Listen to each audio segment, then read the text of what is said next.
Good morning friends, welcome to the prelims booster session. आज का पहला टॉपिक है killing weeds in rice and wheat fields. Topic environment के लिए important है। तो एग्रीकल्चर साइंटिस्ट और पॉलिसी मेकर्स जो कि चाहते थे कि ऐसे राइस और वीट आ जाएं जिससे कि वाटर यूसेज कम हो और लेफ़्ट ओवर जो स्ट्रॉ है उसको बर्न भी ना करना पड़े, उनको जो है वो अब हाइब्रिड वैरायटीज़ मिल गई हैं जो कि इवन हर्बिसाइड इमाज़ेथेपर को भी जो है वो टॉलरेट कर रहे हैं।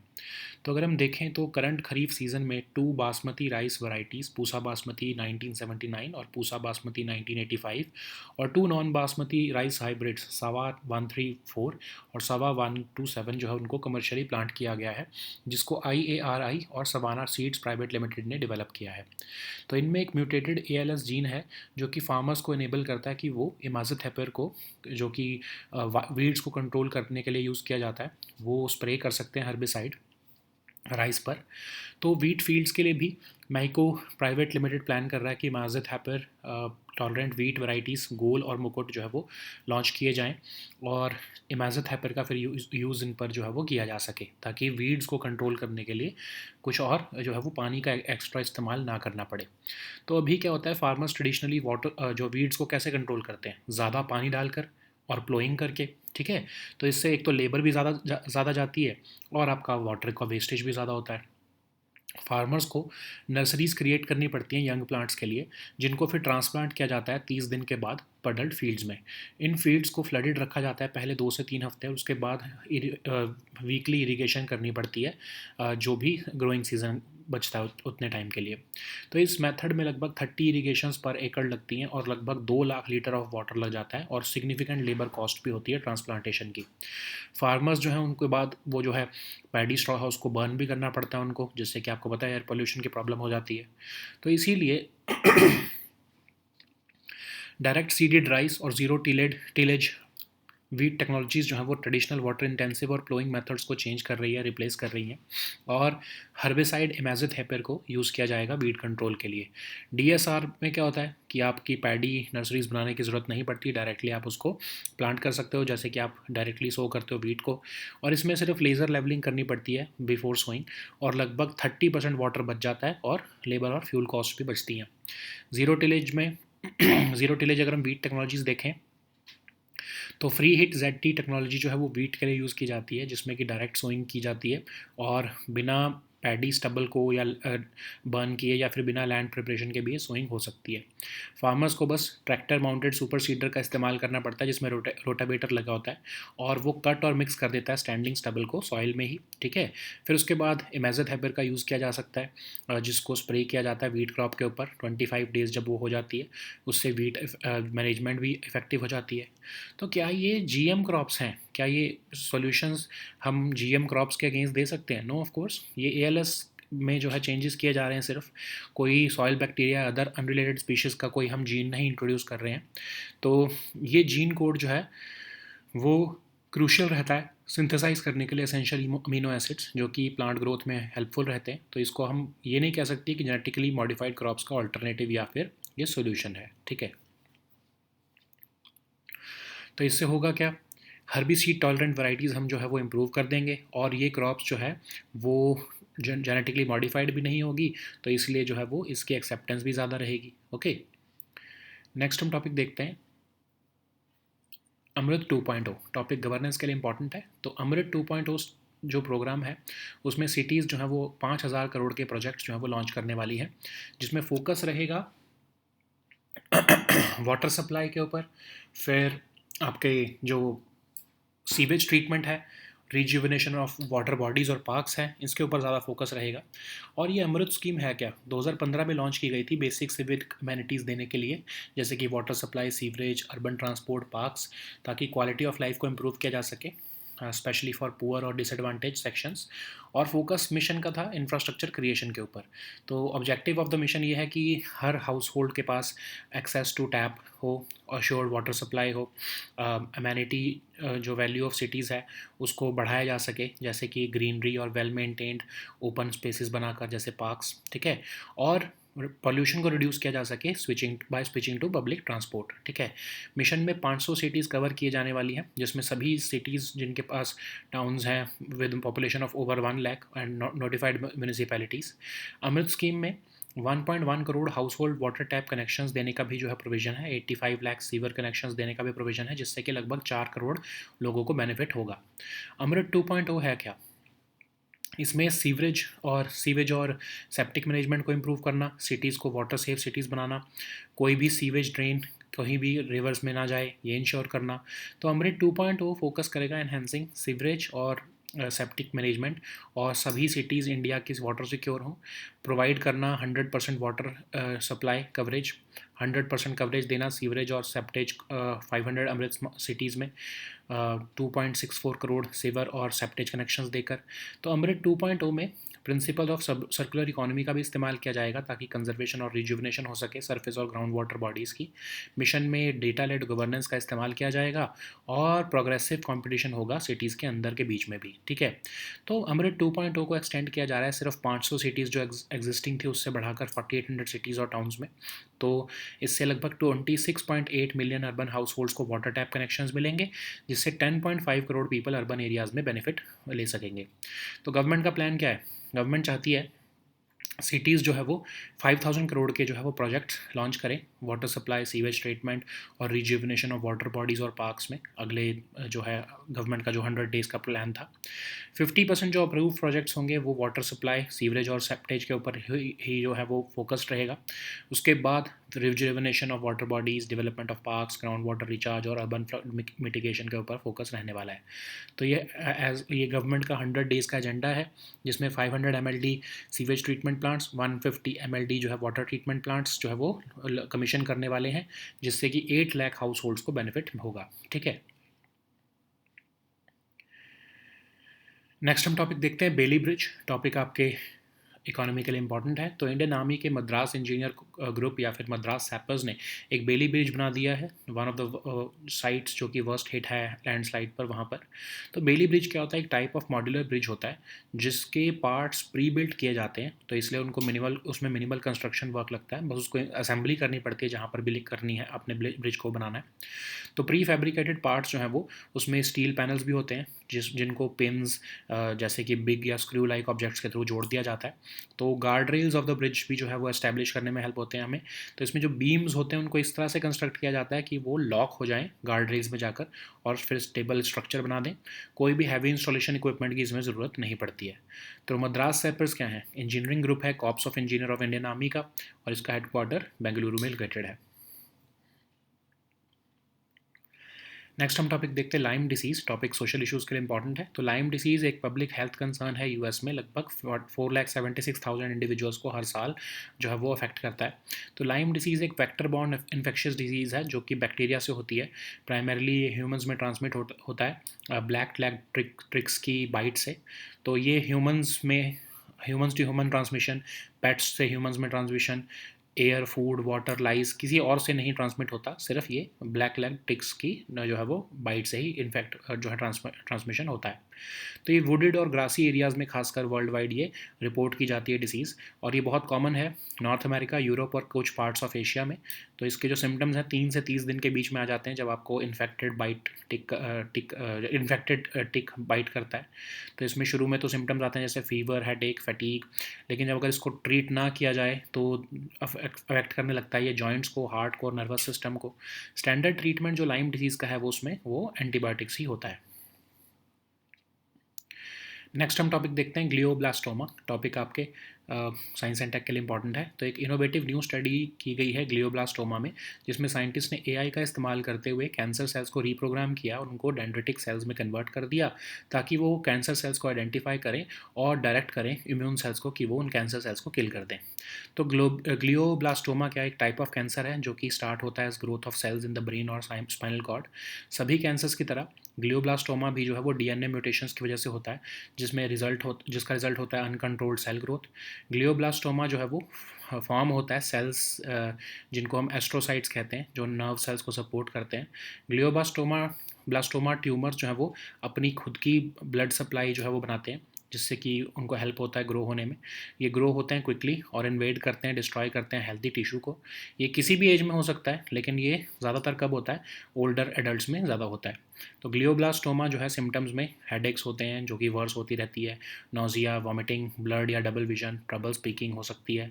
कोई इसका क्योर तो नहीं है, ट्रीटमेंट्स जो है वो धीरे कर सकती हैं कैंसर ग्रोथ को, लेकिन और सिम्टम्स को रिड्यूस कर सकती हैं बट क्योर नहीं कर सकती हैं। मेन ट्रीटमेंट्स मोस्टली इसकी सर्जरी, रेडियोथेरेपी और कीमोथेरेपी ही होती है। Okay,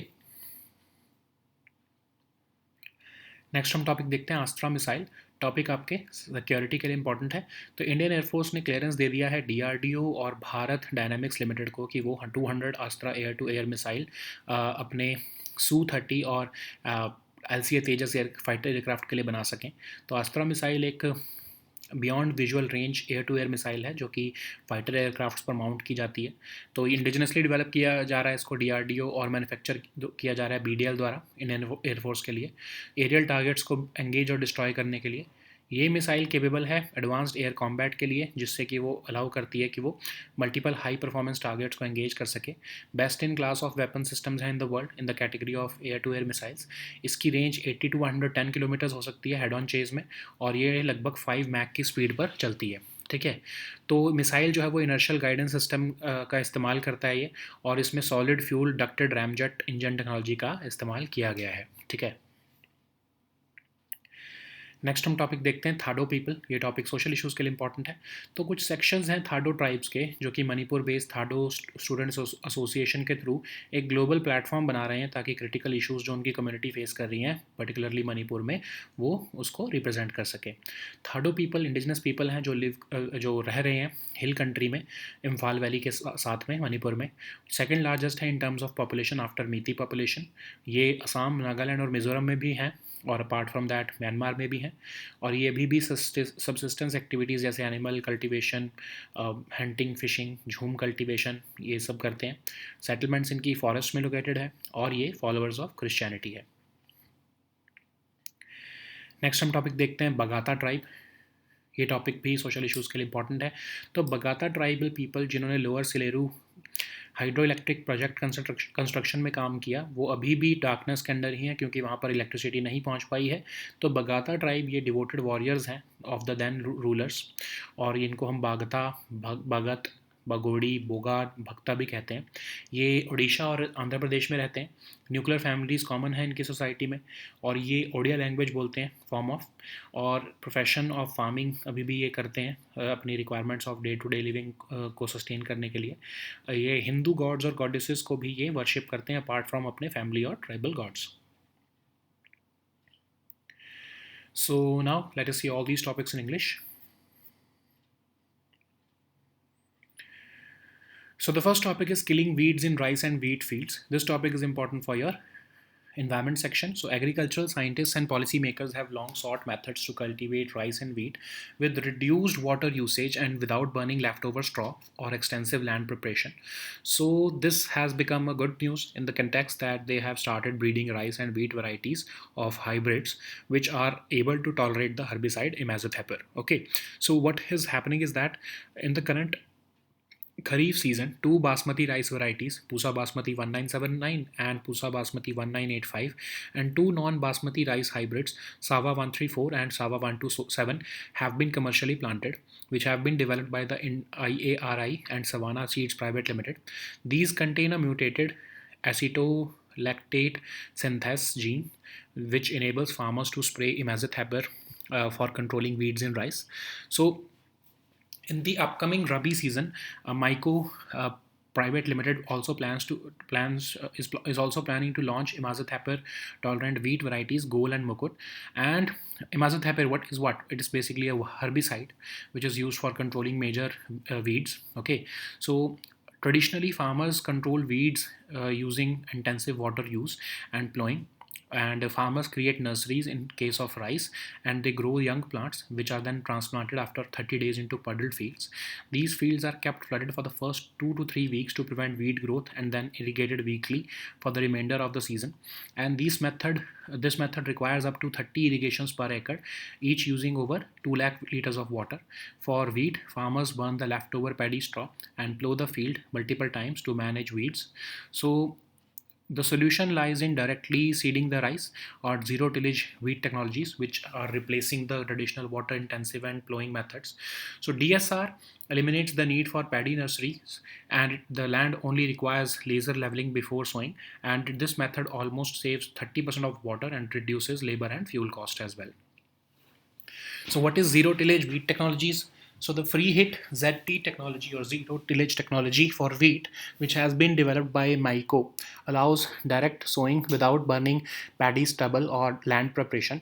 So farmers can use a tractor mounted super seeder with a rotavator to cut and mix standing stubble into the soil, and imazethapyr can be used, or it can be sprayed when the wheat crop is about 25 days old, or for effective weed management. So are these solutions genetically modified crops? Are these, so no, they of course they are not GM crops. They are just using ALS that has undergone mutation. These are not introduced from soil bacteria or other unrelated species. This gene code or an enzyme is crucial for synthesizing essential amino acids, and this differs from genetically modified crops. Okay, so what is the conclusion? It is likely to improve with herbicide tolerant varieties, and these crops are not genetically modified crops, which of course means that they would not face any issues with acceptance.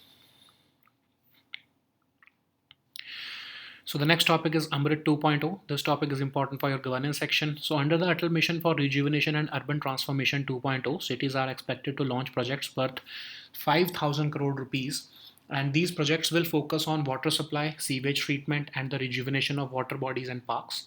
And what is Amrit? Amrit was launched in 2015 to provide basic amenities like water supply, sewerage, urban transport, parks, so as to improve the quality of life for all, especially the poor and the disadvantaged. The focus of the mission is on infrastructure creation so that every household has access to tap with the assured water supply and sewage connection. The focus is also on giving on increasing the amenity value of cities by developing greenery and well maintained open spaces, and also to reduce the pollution by switching to public transport.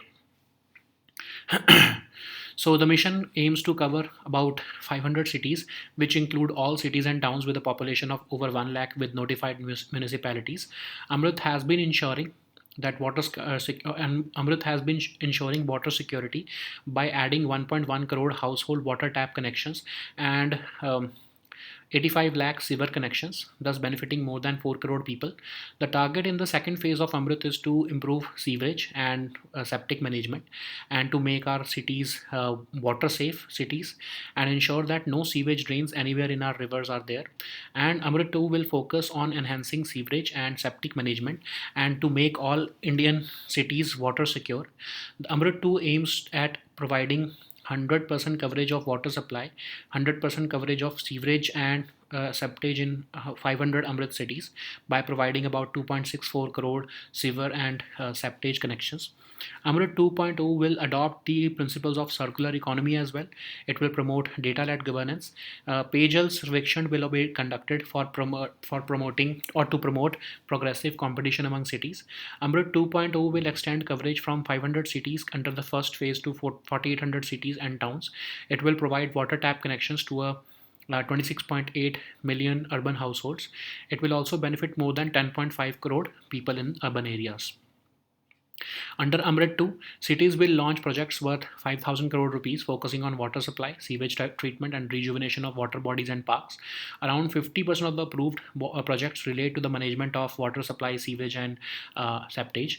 Projects covering rejuvenation of water bodies, development of parks, groundwater recharge, and urban flood mitigation are also being implemented in this scheme.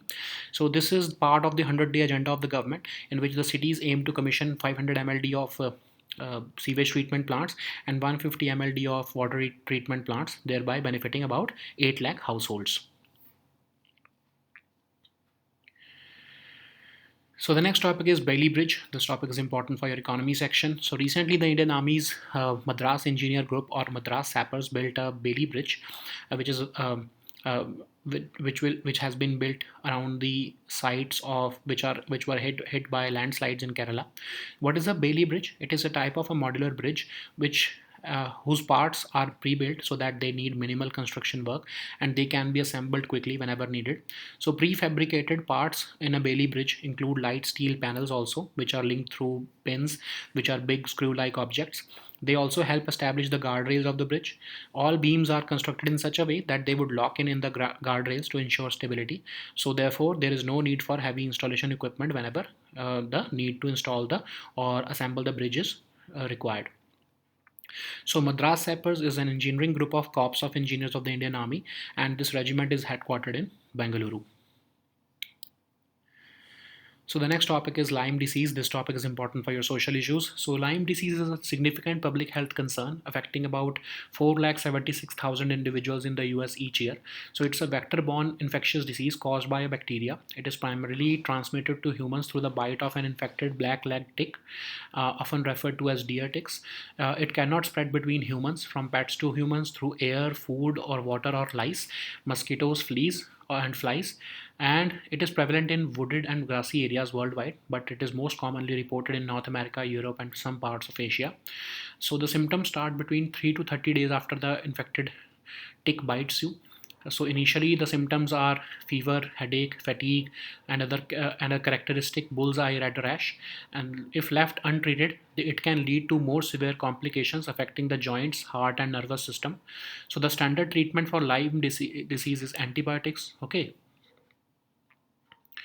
So the next topic is glioblastoma. This topic is important for your science and tech section. So in an innovative new study of glioblastoma, scientists have used AI to reprogram cancer cells, converting them into dendritic cells, which can then identify cancer cells and direct other immune cells to kill them. Okay, so what is glioblastoma? It is a type of cancer which starts as a growth of cells in the brain or spinal cord. Like all cancers, glioblastoma is also caused by DNA mutations which result in uncontrolled cell growth. So glioblastoma forms from cells which are called astrocytes, which support nerve cells. Glioblastoma tumors make their own blood supply, which helps them grow. It grows quickly and can invade and destroy healthy tissues as well. It can happen at any age, but it happens more frequently in older adults.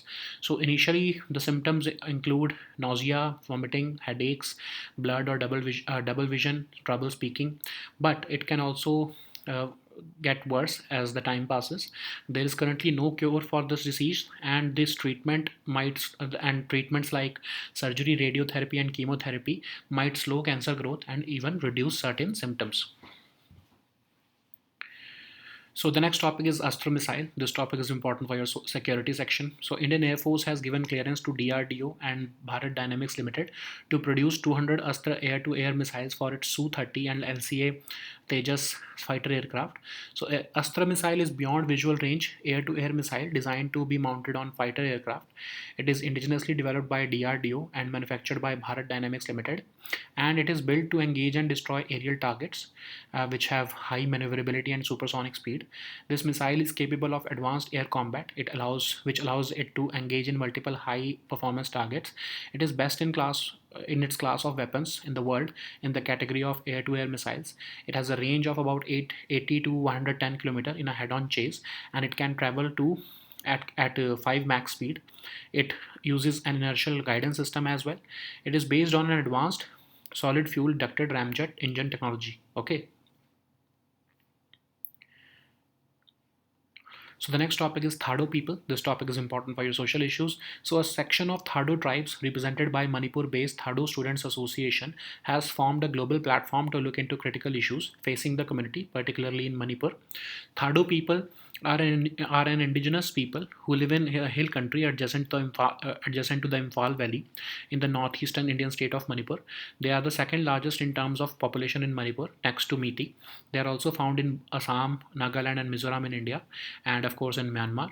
The Thado language belongs to the Tibeto-Burman family and the Sino-Tibetan languages.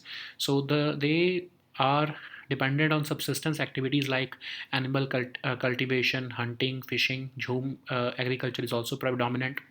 Their settlements are located in forests, and they are followers of Christianity.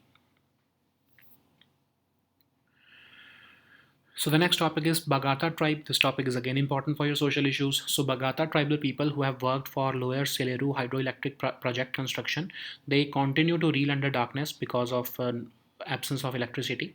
So Bagata tribe, they are devoted warriors of the then rulers.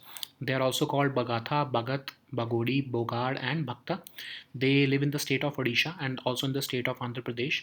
The nuclear families concept is common in their society. They speak with one another in the form of an Odia language, and they have undertaken the profession of farming to sustain the requirements of their day-to-day living. They worship Hindu gods and goddesses in addition to their own family and tribal gods. Okay, so these were our topics for today. We'll meet next time with new topics. Until then, goodbye and take care.